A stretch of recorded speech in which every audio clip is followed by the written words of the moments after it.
Well, welcome everyone to the Almond Board of California's Training Tuesday Part 8. Today's webinar will be an overview of the European Union's Green Deal and Farm to Fork strategy. Before we get to some of that information, a little housekeeping. If you're not familiar with the Microsoft Teams platform, this will give you a little bit of a background. We will have a Q&A session at the end of the webinar. We encourage questions. The easiest way to do so is to use the chat feature, which is at the top of the platform. You'll see a chat icon. If you click that icon, it'll open up on your right-hand side, and you'll be able to type in a message into the chat. You can feel free to type in your message as you think of the questions, and at the end, we will read the questions and try to answer as many as we can. You can also, if you'd like, raise your hand at the end and we can unmute you if you'd like to ask your question. You can do so by the emoticon icon right next to the chat feature at the top and click the raise your hand. I will now hand it over to Keith Schneller from the Almond Board of California, who will give us an introduction. And our presenter, Sarah, can go ahead and start sharing her presentation as well. Keith, over to you. All right. Good morning, everyone on this side, and good afternoon, Sarah, who's over in Europe. I've been with the Almond Board for a little over a year now, but I'm an old newbie, and I spent more than 20 years with USDA's Foreign Agricultural Service and a couple of years with the U.S. Trade Representative's Office in D.C. before starting my job with ABC this past year. Now I work for Julie Adams in the Global Technical and Regulatory Affairs Office. I'm helping the Almond Board deal with international trade policy issues like retaliatory tariffs, facility registration requirements, and other technical barriers to trade. This morning, we're going to be talking about pending trade policy challenges that are brewing over in Europe. In the past, we worked closely with handlers and exporters in dealing with Europe's strict requirements on aflatoxin and pesticide residues. However, the EU is working on some new policies that may affect growers directly in the future. They've drafted some new regulations called the Green Deal and Farm to Fork strategy currently being reviewed that could have a much greater impact on our growers in the future. The EU plans to cut way back on the use of agricultural chemicals and pesticides in the future, along with a greater shift to organic farming and different sustainability issues, which will include new eco-score and plant score labeling schemes. These proposed measures could limit the use of safe chemical tools that we've used in the past. We're also concerned that the EU will encourage other trading partners to adopt these new standards that could make exports to other markets even more challenging in the future. Since we are not EU policy experts, we hired a great consulting firm based in Europe called Prospero Partners. They have several experts following the development of these new policies and are providing updates to ABC on a regular basis. This morning, Dr. Sarah Garcia Figuera will tell you all about these proposed measures and how they could affect our industry in the future. Dr. Figuera got her PhD at UC Davis just a couple of years ago studying plant pathology and is an expert on citrus tree diseases. Therefore, she's doing a great job reporting on EU policy developments since she also understands agriculture in California's Central Valley. So I'm going to turn the floor over to Dr. Figuera so she can get us started, and then I'm going to give you a little bit of a snapshot of how important the EU market is to our California almond industry. So, Dr. Figuera. Oh, we have to unmute. Oh, yeah. Okay. Does it work now? Yes, I can hear you. Thank you very much for the introduction, Keith, and good morning, everyone. It is a pleasure to be giving this presentation today, and I hope you'll find it interesting. So So I wanted to start with a brief outline of the content of my presentation to give you an idea of what I will cover today. I wanted to start just saying a couple slides about who we are at Prospero Partners and what we're doing in collaboration with the Almond Board since last year, building on what Keith just said. Then Keith will provide you with an overview of the EU market for almonds, some of the basic framework for the rest of the presentation. And then I will explain the basics of the EU decision-making process, how policies are designed at the EU, and how they are sometimes dominated by the precautionary principle. So I will explain what that is. Then I will give you an introduction to the EU Green Deal, why it is important for why it might have an impact on almond exports to the EU, particularly the farm to fork strategy, which is part of that EU Green Deal, and some of the specific initiatives that there are within the farm to fork strategy, and more importantly, how they want to be promoted at the international level. And then I'm going to explain a bit about the Common Agricultural Policy and how it provides some of the funds that are used to implement the Green Deal and the Farm to Fork strategy.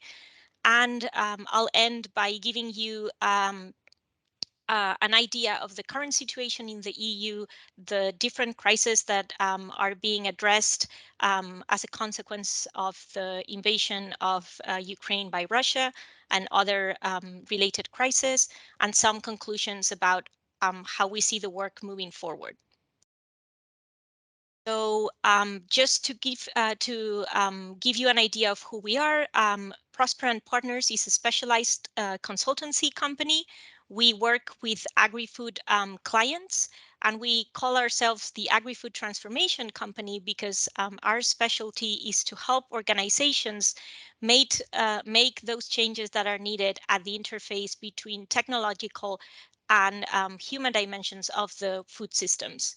So we've been working for more than 20 years to help some of those organizations shape their operating environment, particularly help them engage with the relevant stakeholders and understand the dynamics of regulatory change within the EU.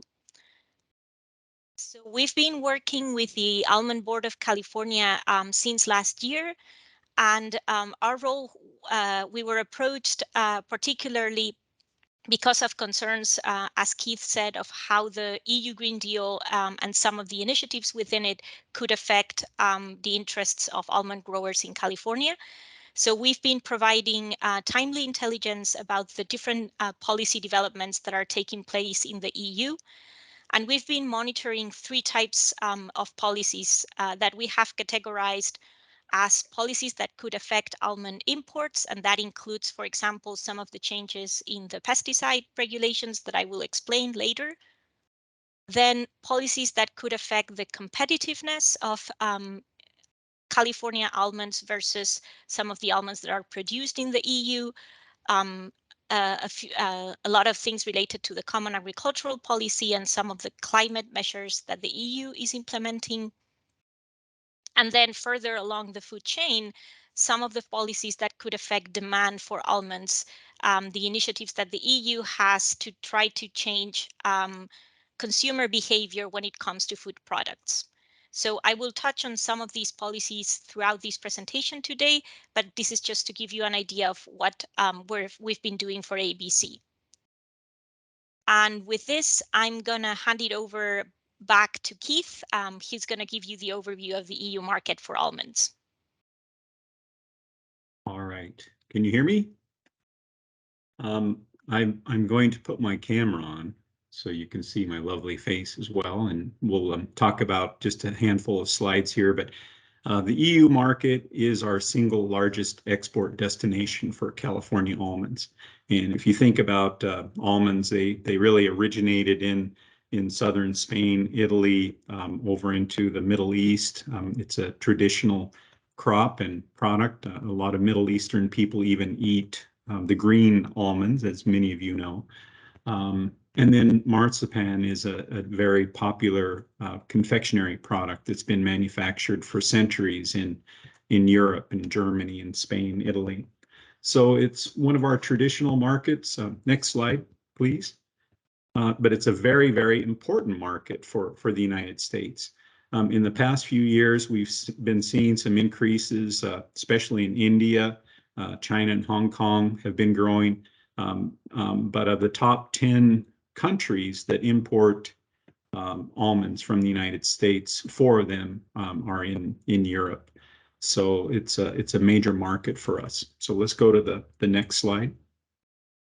Oh, okay. Yeah, and when you think about it, about a third of our exports go to Western Europe. And when you look at our total crop, it's about 25% of our crop is being exported to Europe. So next slide.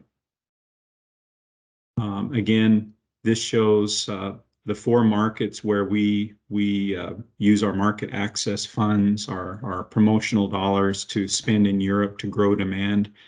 Spain, Germany, Italy, UK, they're in the top 4 within Europe.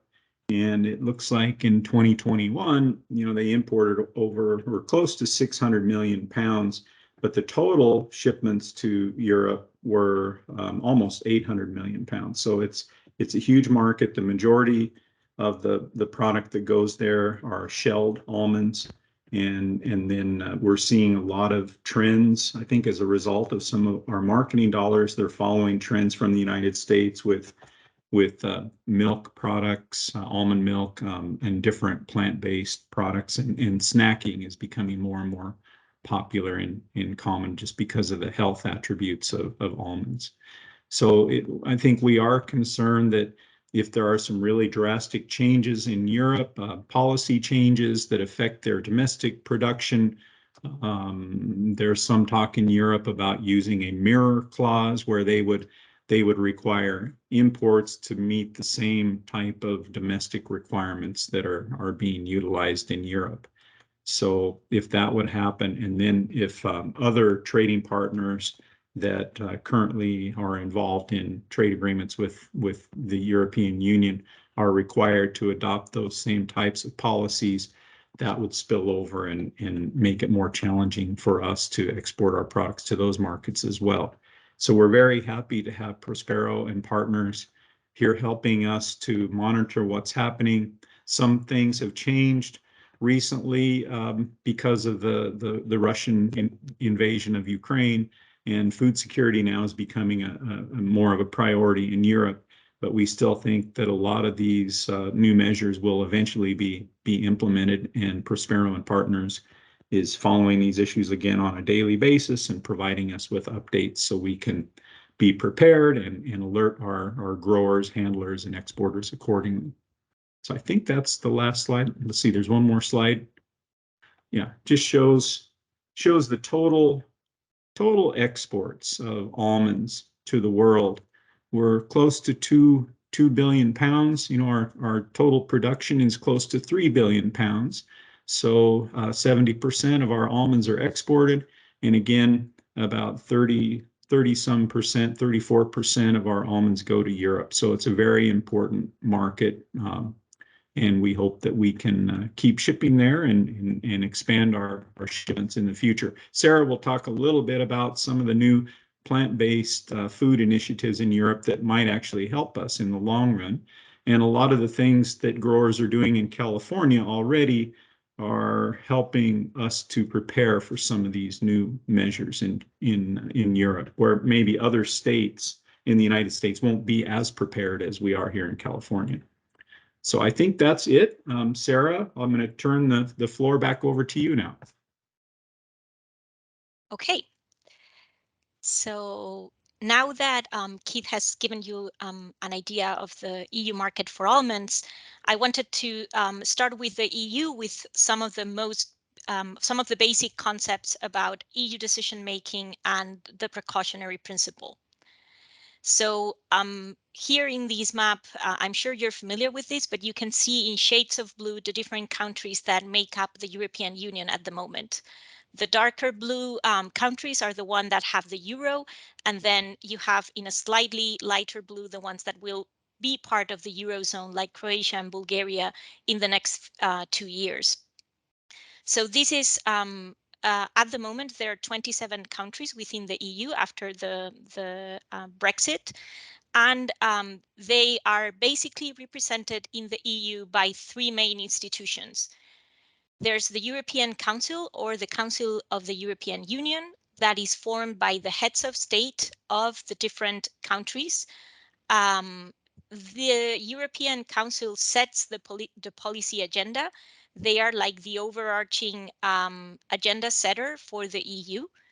And then the European Commission here in the middle, which is composed of 28 commissioners that are elected every 5 years, they are the executive power of the EU that makes all the legislative proposals. So the European Green Deal and the Farm to Fork strategy came from the European Commission. They, based on the priorities that are set by the European Council, the Commission makes the legislative proposals, and then those legislative proposals have to be approved by the other institution, which is the European Parliament, composed of members of parliament that are elected by EU citizens every 5 years by direct vote, and the EU Council. And here, depending on what type of legislation is being negotiated, the Council will meet on a different configuration. So it will be composed by the ministers of the particular topic that that legislative proposal is associated with. So for agriculture, there's an Agri-Food Council that will have to come to an agreement with the Parliament to then decide on a particular regulation and implement it within the entire territory of the EU. And I wanted to put this diagram because you can see here that throughout the legislative process, and particularly early on when the Commission is preparing a legislative proposal, they are obliged to conduct several rounds of consultations with the affected stakeholders. So the sooner a stakeholder can engage in the legislative process and take part in those consultations, the more likely it is that that stakeholders will have an impact on the legislative proposal. So part of what we're doing at the moment for the Almond Board is alerting them of the new proposals as soon as they come out of the European Commission, so they can get engaged in the process as early as possible.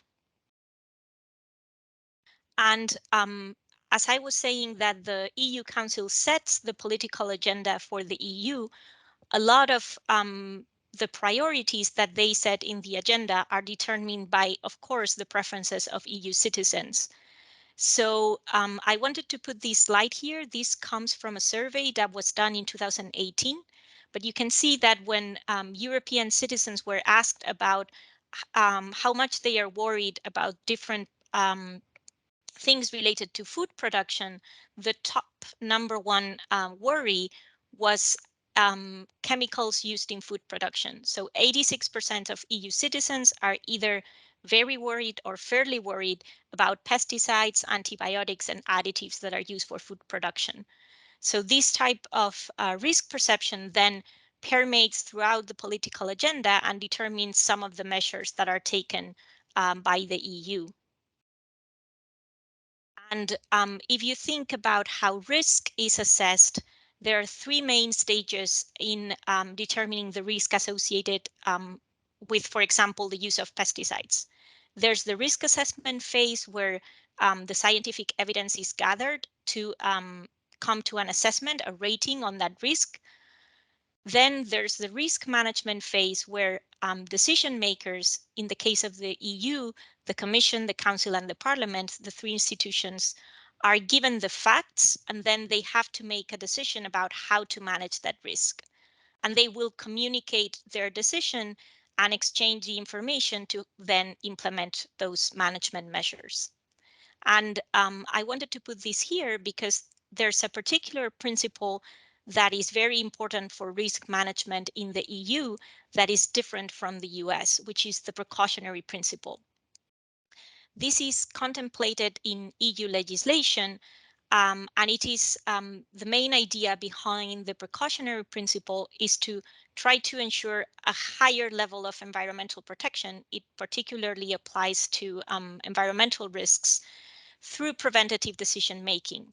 So when the risk assessment phase considers that and has conducted a scientific and objective evaluation, but considers that the risk cannot be determined with certainty, then the EU law allows to recur to the precautionary principle and adopt some measures to prevent that risk when there is uncertainty. As long as the measures are provisional, they are proportional to the risk, and they are non-discriminatory. However, in practice, this principle is very commonly applied in EU legislation that concerns the environment, human, animal, and plant health.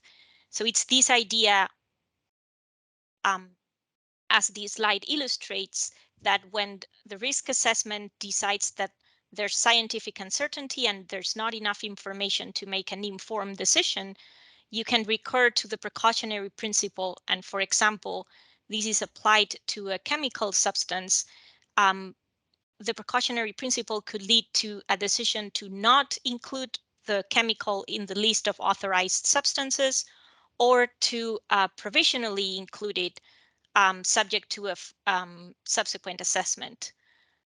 And we wanted to highlight this because this is very different, as I was saying, from the approach in the US, where if you take the risk analysis steps, for example, from the EPA, from the Environmental Protection Agency, you would have the risk assessment phase like in the diagram from Europe, where you would assess whether the risk is present or not and the range and magnitude of that risk. And then you would communicate the results and adopt the risk management measures based on that assessment. But you can see that there's no reference to a precautionary principle here. And if you look the definition on the EPA, they talk about the precautionary principle applying when there is a preference for avoiding unnecessary risks as opposed to unnecessary economic expenditures. So the approach to risk analysis in the US is different from the EU, and that sometimes creates tensions when it comes from, for example, to plant health policy or to pesticide legislation policy. And this is the overarching approach that then applies to the specific policies that I will cover in the rest of the presentation. So now, going to what the EU Green Deal is and how it could impact almond imports into the EU. You may know that the current European Commission, its term of office is at the same time as the European Parliament. So it started in 2019 and it will end in 2024. And right at the beginning of that term of office, the new College of Commissioners published what is called the EU Green Deal in December of 2019. And this is basically the roadmap for the EU for those 5 years. The main goal in the EU Green Deal is to transform the EU into a modern, resource-efficient, and competitive economy with 3 main goals. One of them is to try to make it a climate-neutral continent by 2050 with no emissions of greenhouse gases. So climate policy is very prominent in the EU Green Deal. Then to try to decouple economic growth from resource use, so that there's less of an environmental impact of the economy of the EU, and then also to promote inclusion and make sure that no person and no place within the EU is left behind. So it's like the overall roadmap for the EU for those 5 years, but it covers several policy areas. These are the different policy areas. In the Green Deal, there are ambitions related to climate, as I was saying, to energy, to the circular economy, to buildings, transportations, contamination and pollution in the environment, biodiversity, and the one that is more relevant for agriculture is the farm to fork strategy. which I will talk about in the next section. But the main goal of the farm to fork strategy is to try to design a fair, healthy, and environmentally friendly food system. And if you look at the timeline of the Green Deal, this is when it was published in December of 2019. And you can see in these lanes some of the sections that are could be more relevant for almonds. The farm to fork strategy, if you each of these shapes represents a particular piece of legislation, and you can see that they're just getting started. They represent the legislative proposals that are being created by the Commission. So then after they are approved, they have to be agreed by the other institutions. So I wanted to show this diagram basically to show you that we're right at the middle of the implementation of the Green Deal. Although it was published in 2019, because of the COVID pandemic, some of these initiatives were delayed. And now they are trying to get some of the key initiatives done, at least at the level of the Commission, by the end of the next year, so that then they can be implemented by the different countries by the time the Commission's term of office comes to an end. But you can see that we're still pretty much in the middle of the negotiations, and there's still room to influence some of the proposals that are being developed. Now focusing on that green lane on the farm to fork strategy, which is the main agriculture related strategy within the Green Deal. The overall goals, well, the farm to fork strategy is supposed to cover all stages of food production, so food systems, sorry, from food production through food processing and distribution, consumption, and then waste prevention and loss prevention. And the overarching goals are to ensure food security in the face of climate change and biodiversity loss, to reduce the environmental and climate footprint of the EU food system, to strengthen the EU food system's resilience, particularly after the COVID pandemic, and also to lead a global transition towards competitive sustainability from farm to fork. So there's one chapter in the farm to fork strategy that concerns the ambitions of the EU to try to transform global food systems. And that is the particular part of the farm to fork strategy that could end up affecting imports from other parts of the world into the EU. So I'm going to start focusing on that first. As you know, probably the EU is, and as Keith was showing in the beginning, the EU is a major exporter and importer of agri-food products. Here you can see the statistics from 2021, and you can see that a significant part of the imports came from different parts of the world, including the United States. So when the EU designed the farm to fork strategy, they not only wanted to implement some of those measures to make food systems more sustainable within the EU, but they realized that because they trade with so many parts of the world, that they believed that a global dimension of the strategy was important. So the farm to fork strategy states the intention to try to promote green alliances on sustainable food systems through international cooperation and trade policy, making sure that there's a sustainability chapter in the different bilateral trade agreements that are signed between the EU and some of these trade partners, making sure that the provisions on sustainable development in those trade agreements are implemented and enforced, obtaining commitments from third countries, in particular areas that concern EU citizens, like pesticides, animal welfare, or the use of antimicrobials, promoting international standards, for example, in the Codex Alimentarius, and then encouraging the adoption of those standards by other partners in the production of agri-food products. So the EU is at the moment, as we will see, considering how some of these different levels could play in trying to promote this global transition.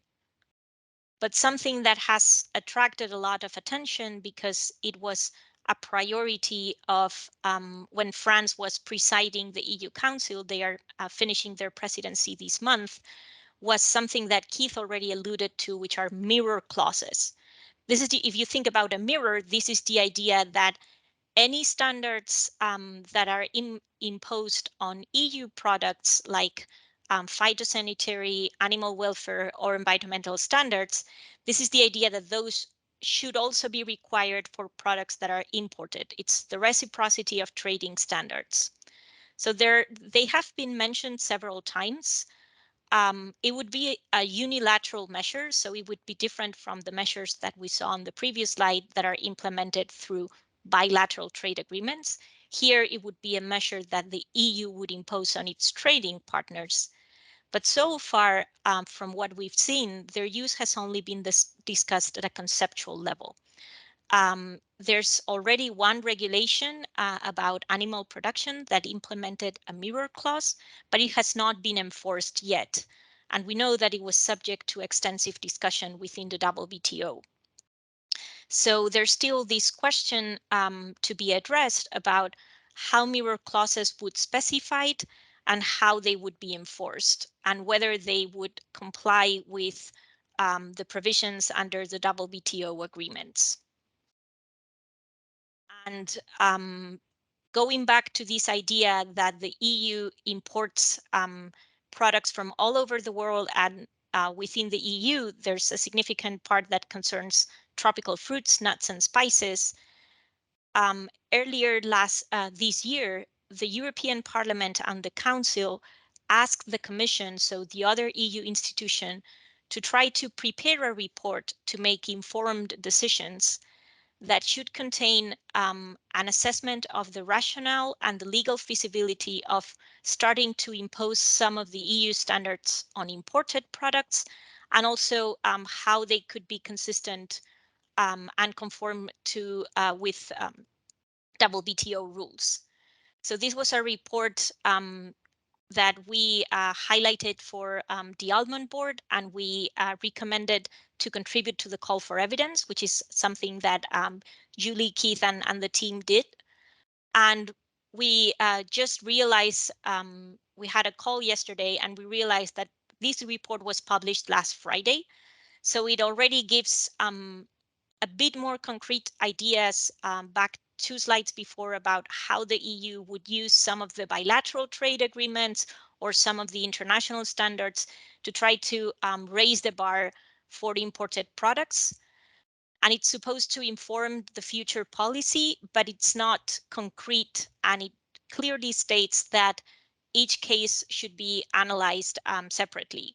So we will keep monitoring this part of the EU Green, of the Farm to Fork strategy and the EU Green Deal, because whether mirror clauses will be applied or not, and how the EU will start imposing these standards, is still to be decided.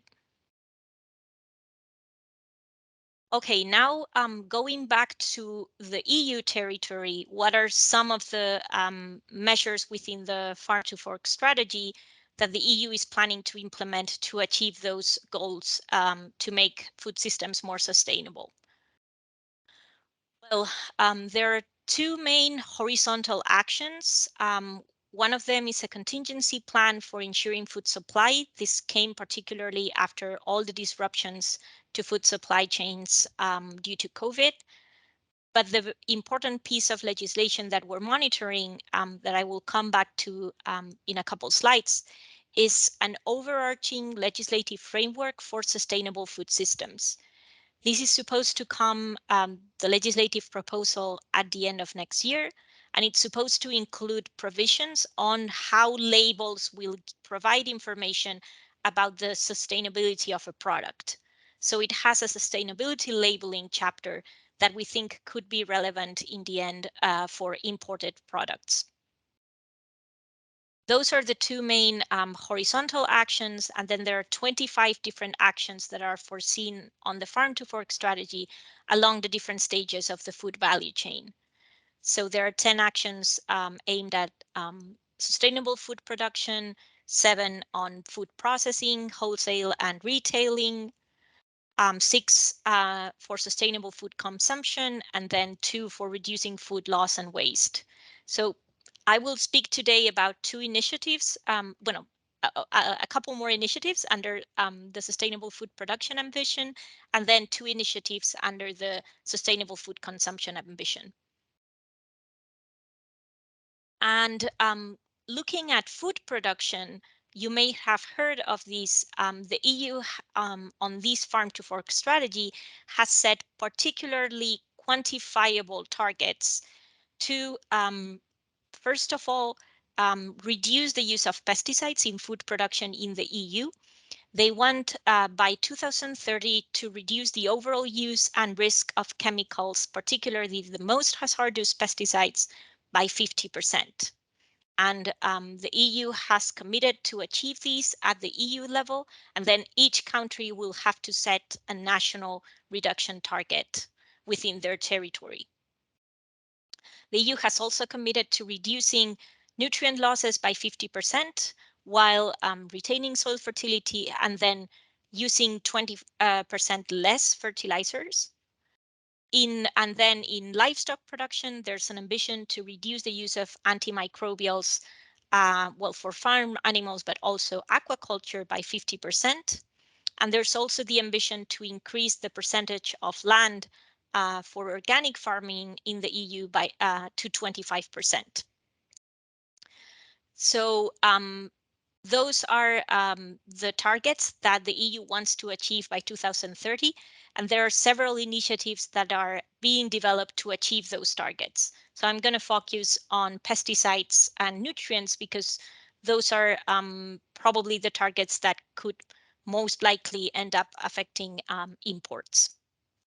In terms of the ambition to reduce the use of pesticides in food production, a key thing that we're monitoring is the revision of the Sustainable Use of Pesticides Directive.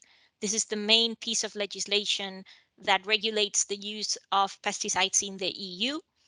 And it should come in by next month, in July of 2022. And it's supposed to become a regulation so that all countries within the EU will apply it similarly in a more harmonized way. And as I was saying, each country in the EU will have to state their national reduction target and create a plan to try to achieve that target. Linked to that, there's also a new piece of legislation being negotiated to track the use of pesticides in the EU in a more consistent way. They want to transform all the record keeping from the growers to digital so that there are better statistics on the use of pesticides and so that the EU can track how close member states are to achieve those targets in the reduction of pesticides. So in conversations with the Almond Board, we've been saying that any efforts that are already ongoing in California, and I know there are pesticide use reports, any efforts to track the use of pesticides could be useful in the future. Similarly, there's also an initiative that is in line with some of the things that you're doing in California to try to promote the health of pollinators in the EU and establish a robust monitoring framework. And then all of these measures need funding to be implemented. And this is where the Common Agricultural Policy plays a role. It's supposed to provide funds to growers that adopt practices that reduce the use of pesticides and also pay for some of the access to technical support and advice. So I will have a few slides later on the Common Agricultural Policy. In parallel, there are also several initiatives aiming to reduce the use of nutrients. The EU is preparing at the moment an integrated nutrient management action plan that is supposed to define the strategy to better manage nitrogen and phosphorus in particular, and to develop some of the indicators and the tools for monitoring. They're supposed to also a new legislation will better track the use of nutrients in the different farms. And then there's also a tool that is being developed linked to the EU space technologies to provide better data for informed decision making about nutrient management. And similarly, here, the Common Agricultural Policy can also fund some of the improvements to try to reduce the use of nutrients at the farm level. Those were some of the measures that are foreseen in the Farm to Fork strategy concerning food production. And now we've moved along the food chain to food consumption, because one of the ambitions in the Farm to Fork strategy is to try to change consumer behavior so that there's more sustainability in how EU citizens buy their food and try to improve the public health of EU consumers. And here there are two initiatives that we think could be relevant for imported products in the long term. One of them is the Sustainability Labeling Initiative. It is part, as I was saying, of the broader Sustainable Food Systems framework that is supposed to regulate the entire food chain in the EU. And here the idea is to provide information to consumers, not only about the nutritional, but also about the climate and environmental, in particular, those aspects of food products. So you may have heard, and I think Keith referred to them, that there are some sustainability labels already in place in the EU, like Planet Score or Eco Score, that address some aspects like pesticides, biodiversity, or the climate impact of a particular food product. But the idea here is to try to harmonize those approaches to come up with an EU level sustainability labeling system so that all member states follow the same definitions, the same sustainability monitoring schemes, and the same methodologies. And the idea is to complement these with the front of pack nutrition labeling that I will talk about in the next slide, and also some legislations that are being developed to prevent greenwashing, to prevent fake green claims. So for example, for this piece of legislation, there's a public questionnaire that is open until next month. So we recommended the Almond Board to participate in that public questionnaire and get engaged into the legislative process. Similarly, this refers, there's another initiative to develop a mandatory front of pack nutrition labeling. So you may have heard about Nutri-Score that already exists, for example, in France and Spain, or Nutri-Inform that exists in Italy, for example. Those are front of pack nutrition labels that have been adopted by some of the EU countries, and now the EU wants to develop an EU approach. So they asked the European Food Safety Authority for their opinion. It was published on April 19th. But the EFSA did not endorse any of these particular schemes. They just indicated some of the things that should be on the front of pack label, like the content in saturated fatty acids, sodium, or maybe dietary fiber and potassium. And now with that information, the Commission needs to develop a proposal that is supposed to come by the end of this year. And this could end up impacting some of the products that contain almonds that might use some of the almond imports. So we're monitoring this initiative and will inform when the Commission makes a proposal. So those were, I just wanted to give you an idea of some of the initiatives that are coming under the Farm to Fork strategy.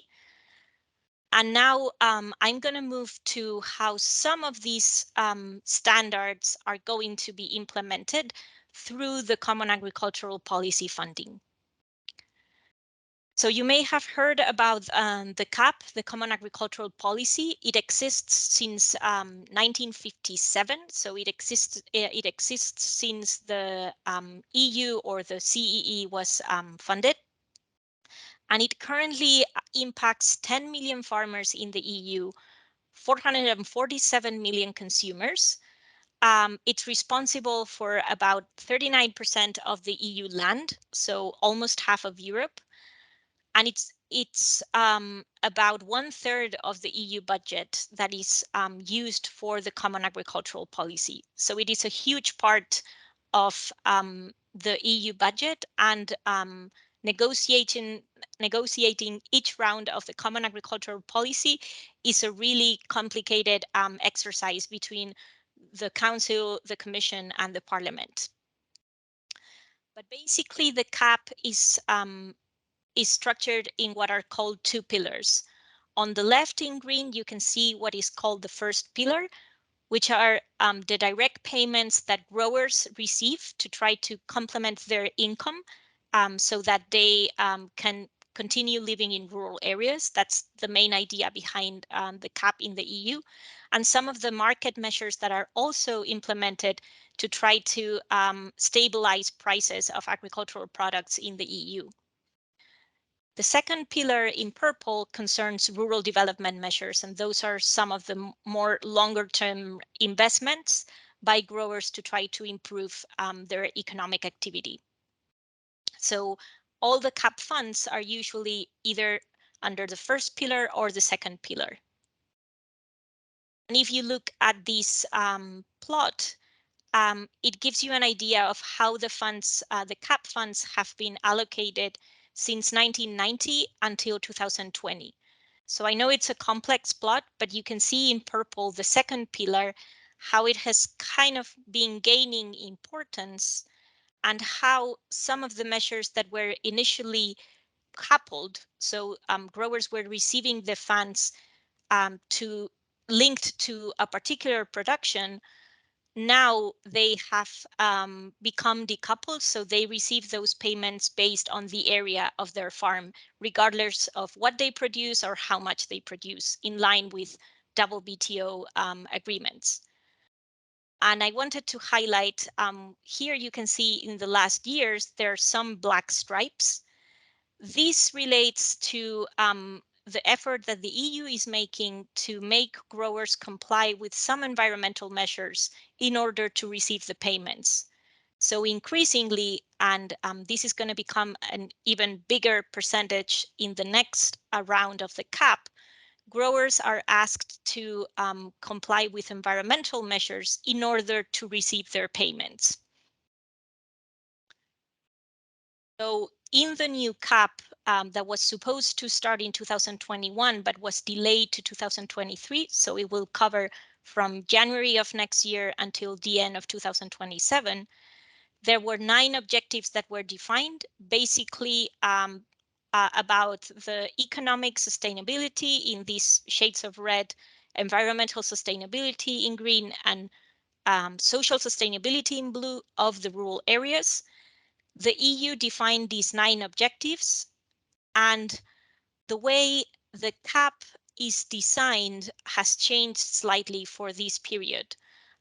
Basically, now the different countries in the EU are given a bit more flexibility to decide what they do with the European funds. They do their SWOT analysis, they identify some of the key areas where they need to improve their agriculture, and then they design what are called their CAP strategic plan, so their roadmap under the CAP, in line with those 9 objectives that were defined and some of the Green Deal, and some of the Green Deal ambitions that were established. So they need to make sure that their CAP strategic plans will contribute to reducing the use of pesticides, reducing the use of fertilizers, increasing the percentage of land under organic production, etc., and also align with these 9 objectives. The countries will create their strategic plan. It will have to be approved by the Commission, and then they will implement the plan starting next year. And we're right in the middle at the moment on this dialogue with the European Commission to try to finish those strategic plans. So that is also something that we're monitoring. And why is this relevant? Because in order to receive the CAP funds, as I was saying, growers are asked to comply with some environmental measures under the first pillar. And I will talk about the mandatory measures and the voluntary measures.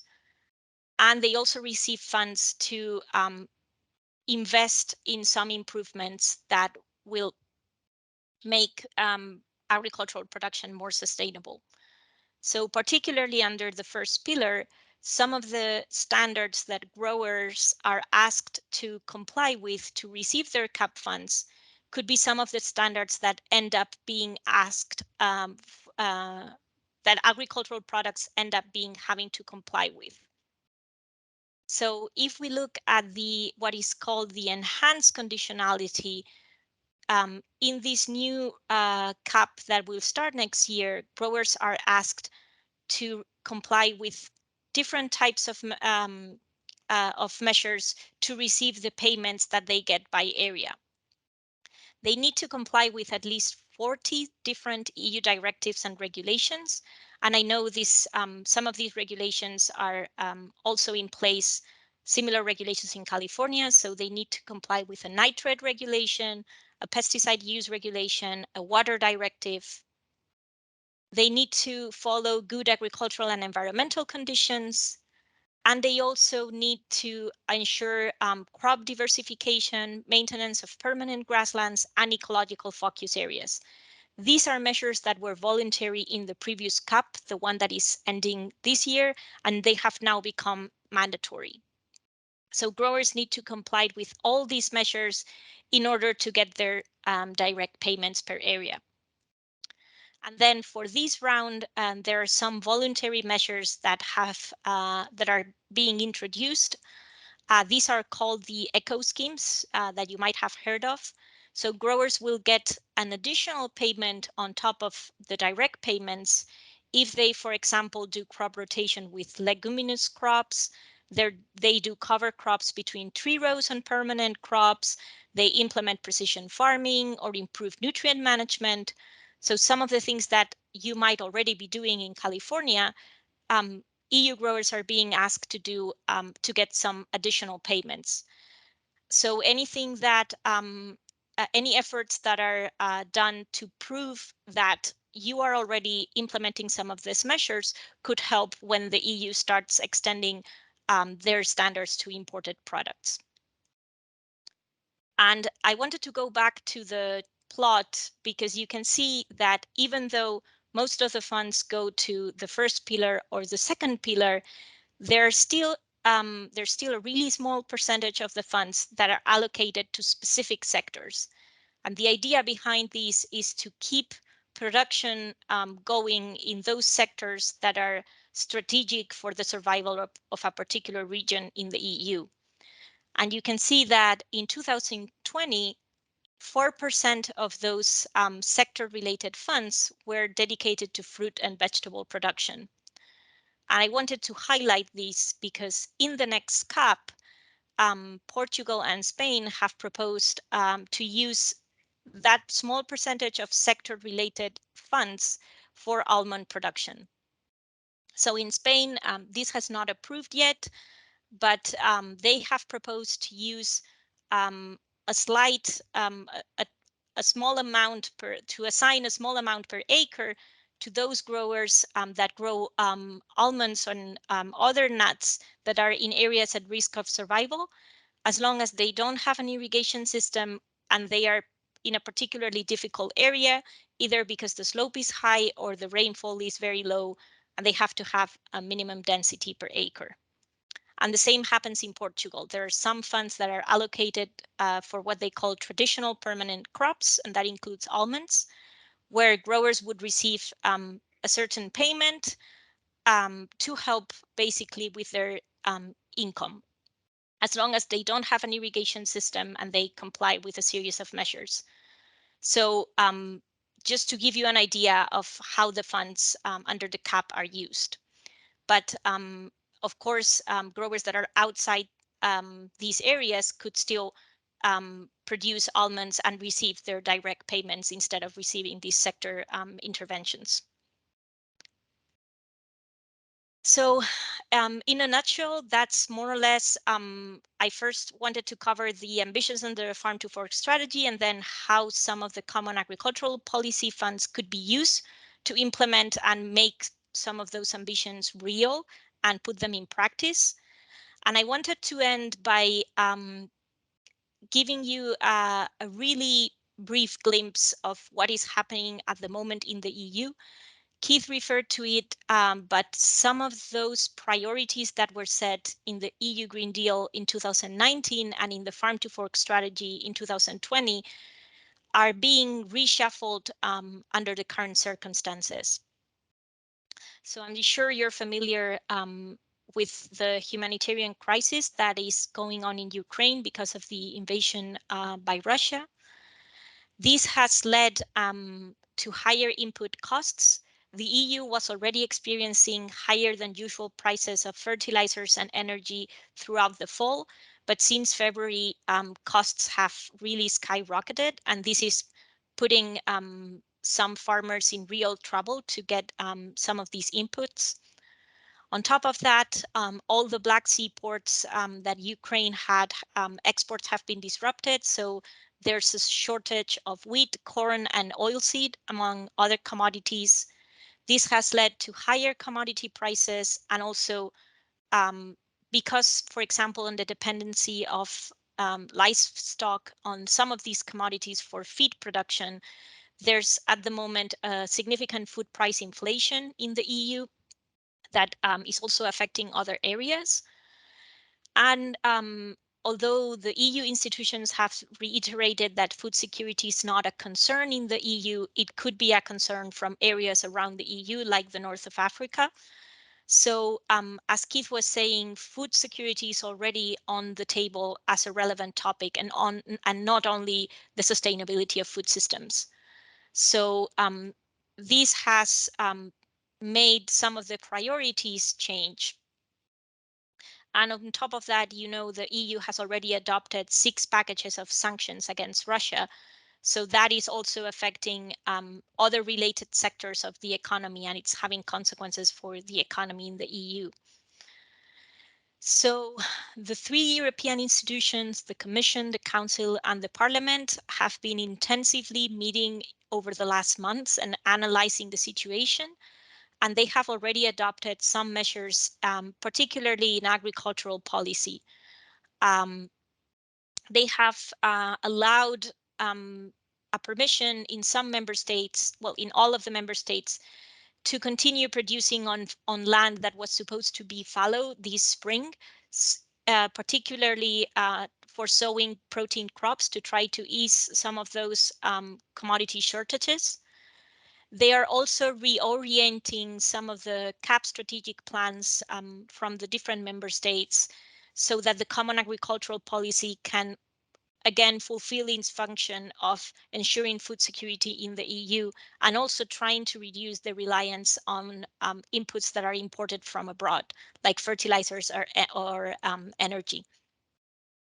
And in particular, some of the key initiatives under the Farm to Fork strategy that we were expecting to come out in March, like the revision of the pesticides directive, those have been postponed to July. So we will now have to wait to see more specifically how the EU wants to achieve that reduction target regarding pesticides. You will probably have seen that there are many voices that are calling for postponing some of those ambitious targets in the Green Deal, particularly because of the threat to food security. But the Commission has said, at least over the recent weeks, that they still remain committed to the Green Deal and the Farm to Fork strategy. They are willing to delay some of the initiatives or to reorder the priorities, but in principle, they still want to achieve, for example, the reduction targets by 2030. But this is the current situation at the moment, and we're analyzing it daily and giving periodical updates to the Almond Board. Okay, and with this, I'm coming to the conclusions. I wanted to go back to these timelines so that you can see, again, that we're still in the middle of the implementation of the Green Deal. So some of these initiatives that I talked about, like the Sustainable Use of Pesticides Directive, they are supposed to come next month, but they will then have to be negotiated until they are implemented. So we will keep monitoring them. And for example, the CAP, the next month, there's going to be intensive activity to get them approved before their implementation next year. So there's still a lot to be determined, but we believe it's important to get engaged in the process as soon as possible. So things that are coming in the next months, that report that just came out on applying the EU standards to imported products, we will keep monitoring that. Then the presidency of the Council of the EU that, if you recall, sets the political agenda will transfer to the Czech Republic next month. And this is important because the country that presides the council sets some of their priorities that then are applied at the EU level. And it seems like the Czech presidency has said that they want to continue with the Green Deal, and some of the priorities could be promoting organic agriculture, precision farming, getting that proposal on the front of pack nutrition labeling, and reducing the use of antimicrobials. Apparently, mirror clauses is not on the top of the list for the Czech presidency, so we'll see how that impacts some of those ideas to transfer the standards to imported products. And then, as I already mentioned, the legislation on pesticides and the Common Agricultural Policy plans. Looking into the longer term, I wanted to conclude by some of the things that we see could come in a bit longer term. The mirror clauses, that idea of unilaterally imposing EU standards on imported products, it's still unclear if or how they are going to be applied. So we will keep monitoring them. But there are for sure potential changes coming in the import tolerances for pesticides. This is something that the Commission has said. It's not clear how they will do it, but it seems like they want to start revising the entire import tolerance system for pesticides. So we will keep monitoring that. And in line with some of those ambitions to try to reduce the use of pesticides, reduce the use of fertilizers, increase the sustainability of food production, reduce the climate impact, anything, there's going to be greater accountability of production practices. So any data gathering that is done in California by growers that can show that you have complied with some of these measures will surely be useful in the future when these some of these, for example, labeling systems on sustainability, carbon farming, or carbon farming start to apply. And we will also monitoring the front of pack nutrition labeling, which is going, a bottom line, it's trying to promote the shift to healthier diets among the EU population. And there's a clear intention to try to promote plant-based diets and reduce the consumption of meat in the EU. So we think in the long term, these could be beneficial for almond products. And the Commission has also said that there's going to be increased demand for imports of fruits, vegetables, and nuts. So that could also be beneficial, just to end with maybe a more optimistic note. And I think that's all for me. Thank you very much for your attention and your time. And I'm happy to take any questions if there are any.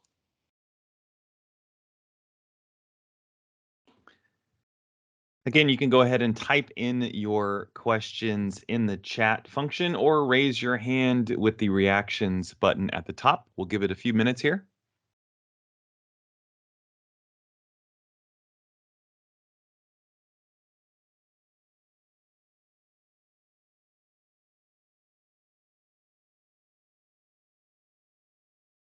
Well, you must have done a good job, Sarah, because there are no questions. Taylor, I was just going to ask one question, and Sarah, you did a great job, especially in a second language. Very impressive, and you kept right on time. One of the measures that we heard about, or at least I heard about a year ago, was the CBAM, the Carbon Border Adjustment Measure. And it looks like it really was only designed to impact, fertilizer, oil products, and energy products. But there was talk of expanding that system and to include, or maybe expand the scope to include other products. Could you just talk about that just a little bit, if how that is coming through the review process within the EU? Sure. So the CBAM is the Carbon Border Adjustment Mechanism. That was part of within the Green Deal of the climate strategy. And the idea was to design a system that would complement the emissions trading system that exists within the EU, that has some similarities with the cap and trade system in the US. But the carbon border adjustment mechanism is supposed to prevent what they call carbon leakage to other areas. So if in those sectors that produce more emissions, like fertilizer production, I think energy, steel, some of those sectors, was to try to even the field with imports. So any of those products that would be imported in the EU would have to pay for a certificate. Right. But and as Keith was saying, well, there was a proposal from the Commission that came out in July of last year, and now it has to be approved by the EU Parliament and the Council. And it seems the Council already agreed on their position, and it seems like part of the EU Parliament, the Environmental Committee, wanted to, in the future, maybe extend the scope to agricultural products. So there was some talk about that, but it's not clear if that will end up being the position of the entire Parliament. It's supposed to be voted today, so we will probably know what has happened by the end of the day, or maybe tomorrow. But we're not sure if it will affect agricultural products. Our idea is that it's already sufficiently complicated to try to implement it for those intensive sectors. We have another question in the chat from our very own Julie Adams. She says, do you see other origin countries getting involved? How are EU growers responding to these proposals? Well, we know that there was a lot of expectations about that report that came out last Friday that was supposed to give an idea of how the EU could start applying those standards to imported products. So there were other countries, I remember Argentina or Brazil or some of the Southeast Asian countries and also Africa, that were waiting for that report to get a better idea of how this could happen. We haven't seen any reactions yet, but it was published last Friday. What we know, for example, is that the EU pretends to include one sustainability chapter in every new trade agreement that is signed. So it won't apply to the existing agreements, but it might start applying to the new bilateral trade agreements. And in terms of how the EU growers are responding, they are very, I would say, worried about how they will achieve those reduction targets. Particularly, I know pesticides have been attracting a lot of attention because you may know that the EU is not renovating the authorization of many pesticides, so they are taking them out of the market. And growers still need time to adapt and find new solutions and find alternatives. So having to set that target quantifiable by 2030 is a challenge. Sarah, another question in the chat related to Keith's question from Dan. He said, is it expected there will be a carbon measurement system which might recognize and favor low carbon crops? Yes, Another piece of legislation that the EU is preparing at the moment is a legislative proposal to about how to measure well, a carbon certification system. So it's still on a really early phase. I think the Almond Board submitted a contribution to the call for evidence. So there's supposed to be a system that will track carbon emissions and carbon capturing in the agricultural sector, and could be used to position some of those products as low carbon products. But it's still on an early phase, although the EU plans to promote carbon farming in general. And that's also part of the CAP measures. Keith, Sarah, I'm not sure who wants to tackle this one, but Lisa asked, she said, how do you envision California almond growers' response to tightening of MRL for shipments into the European Union? Well, I can try to answer. It seems that the EU, because of the precautionary principle that Sarah mentioned at the very beginning, they have a much different approach of doing these risk assessments on different pesticides and chemical tools.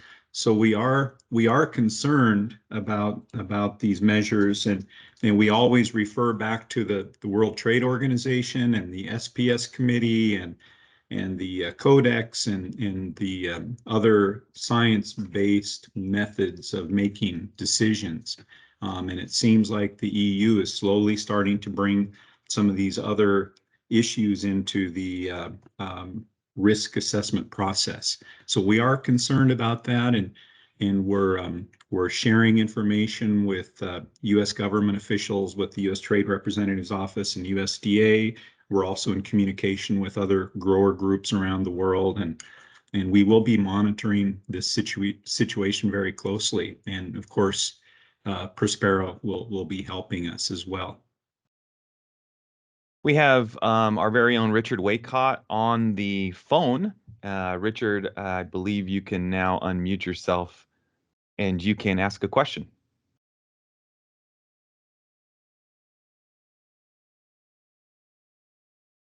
You there, Richard? There you go. Hello? Hi, Richard, go ahead. Yeah. Good morning. Sarah, thank you so much for that. I guess thank you. I don't know. It's like, oh my God. It takes a full hour to explain this whole initiative, which means that there are legions of details that you didn't even touch on, I'm sure.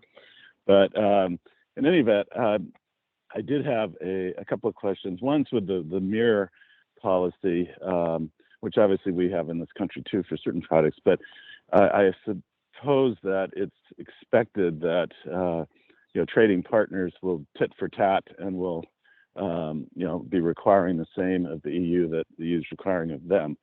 So we'll be getting into possibly a world of multiple import standards that aren't necessarily homogenized. Is one question.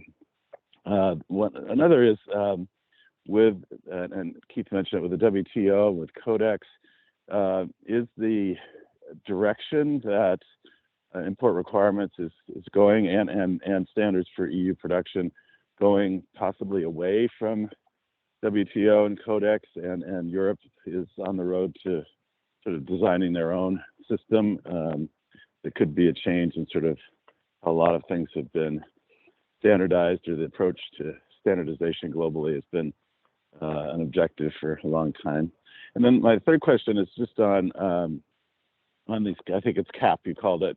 So these subsidy, well, I'll call them subsidies or payments to growers, which I know is nothing new necessarily, but it sounds like it's going to be ramped up and further developed, and provide incentives for growers to make decisions that are in line with EU policy. My question there is, number one, is that going to run into WTO issues in terms of unfair subsidies? Number two is, these are incentives, as I understand it. So a farmer decides not to do them, they don't get the money, but they're not necessarily penalized for that. And then my last question, sub question, is just: do you have a sort of a range that you could share with us of, a grower that maybe does a couple of these things versus a grower that might, implement a lot of them? And what kind of money are we talking about per hectare or per acre in the subsidy? So thank you very much again for your presentation. Okay, thank you. Let me try to see if I can remember all the questions. So regarding the mirror clauses on that report that was published last Friday, I have to say the EU states very clearly that mirror clauses would be their last recourse. So they want to try to negotiate some of the multilateral and bilateral agreements before they start implementing unilateral measures. So that would link to your second question. I don't think the intention, at least on paper at this stage, the intention doesn't seem to be to move away from the Codex Alimentarius standards and the WTO. They want to try to promote some of these sustainability ambitions within those fora before they go to bilateral measures and even to mirror clauses as unilateral measures. That seems to be the intention, and they do say that they know if they started implementing mirror clauses, that there would be retaliation through WTO, and it could lead, as you said, to a tit for tat strategy. So it seems like the intention at the moment is to try to start by the higher level and see how it goes until they recur to unilateral measures. In terms of the common agricultural policy, the EU farmers, in order to get their direct payment that is based on the area that they manage, there are some measures that they will have to implement mandatorily. So the slide that I had with the 3 green boxes that stated like the 40 directives, the good agricultural practices, and some of the crop diversification measures, they need to comply with those in order to get the payments. It's a mandatory requirement. That's why it's called like enhanced conditionality, because the receiving of the payments is conditional on the adoption of those measures. In terms of the voluntary measures, the eco schemes, it's uncertain at the moment how much they would mean. I think countries have to reserve 10% of their entire green package, the direct payments, for those voluntary measures. But I know in the last conversations within the EU Parliament, they were saying, for example, that under the current circumstances where prices are very high, there would be no incentive for growers to adopt some of those measures. That would mean they would lose production if the money that they are going to receive is not that much. So there's a bit of uncertainty about how many growers will really adopt those voluntary measures, but the mandatory ones, they need to, otherwise they wouldn't receive the payment. And in terms of the compliance with the WTO agreements, all those payments or those subsidies are decoupled. Well, the majority of them are decoupled from production, so they are compliant with WTO. They would be on the compliant part. It's the sector-related interventions that could be more questionable, but they are reserved for very specific conditions. I don't know, Keith, if you want to add to that. No, that's what I was going to say. They're decoupled payments, so they would fall within the WTO agriculture agreement, just like the Farm Bill payments are made to U.S. farmers. So the EU has been very good about staying within those WTO guidelines, but we'll have to see how things go into the future. And then India right now, with the ministerial coming up at the WTO in about 10 days, they're trying to go back to ask for waivers for developing countries to use price support programs. And those price support programs are very much trade distorting. They end up creating surpluses that then are dumped on the world market. So these programs that the EU are talking about would be decoupled and shouldn't have that kind of impact on global trade. Okay, thank We you. have a couple. Sarah, thanks for all your work on this and keeping us very well informed, so we can, as Keith said, really be able to try and divine the future and plan accordingly. So thank you. We have a few more questions. One from ABC's Gabrielle Ludwig. Gabrielle, did you still have a question, or did we cover it? I was more responding because there's several questions about the MRL issues. So I'm Gabrielle Ludwig, Director for Sustainability and Environmental Affairs. And just to add on to what Keith is saying, there's a couple of tactics we're taking right now. So one is just the Board of Directors has asked the staff to develop a strategy. But just note that we've been doing residue testing through ABC for quite some time. In the majority of cases, when the EU changes the MRL, we do not, and it's a compound we actually use, we often don't have residues, or they're well within the default tolerance of 0.01 part per million. So in those cases, it doesn't really affect the ability to use the compound, at least from a government perspective. I'm not going to speak about private standards.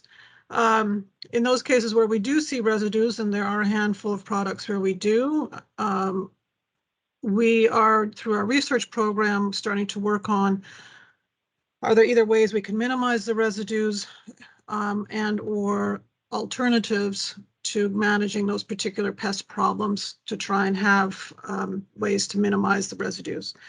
And then, as Keith noted, we continue to work on, with the US government, with the Codex processes, on trying to push back or making sure that it doesn't expand beyond the EU, which they're definitely trying to expand this approach to pesticide regulation beyond the EU borders. And I'm just giving a heads up, one of those places where that expansion is happening is California itself. There's a sustainable pest management group, and their draft paper is coming out for public comment in, I think, June 20th or 21st. And that's setting pesticide use reduction goals. Again, this is still from a group. It hasn't been adopted by the California government, but it's being driven by the California government. So just to realize that we have some of this in our own backyard that is also affecting, that will affect what we do. I think that covered Lisa Dalton's question and hopefully Mark's first question.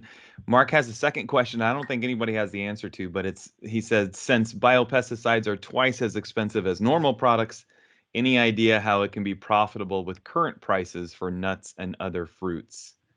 Again, I don't know if anyone has that answer.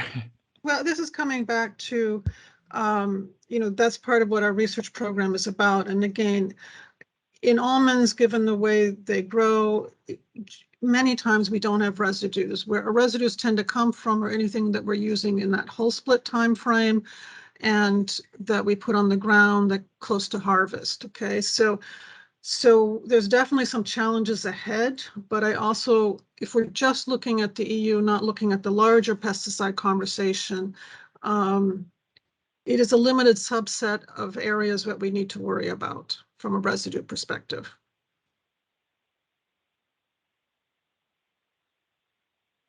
Okay, that looks like all the questions. Last call for any questions.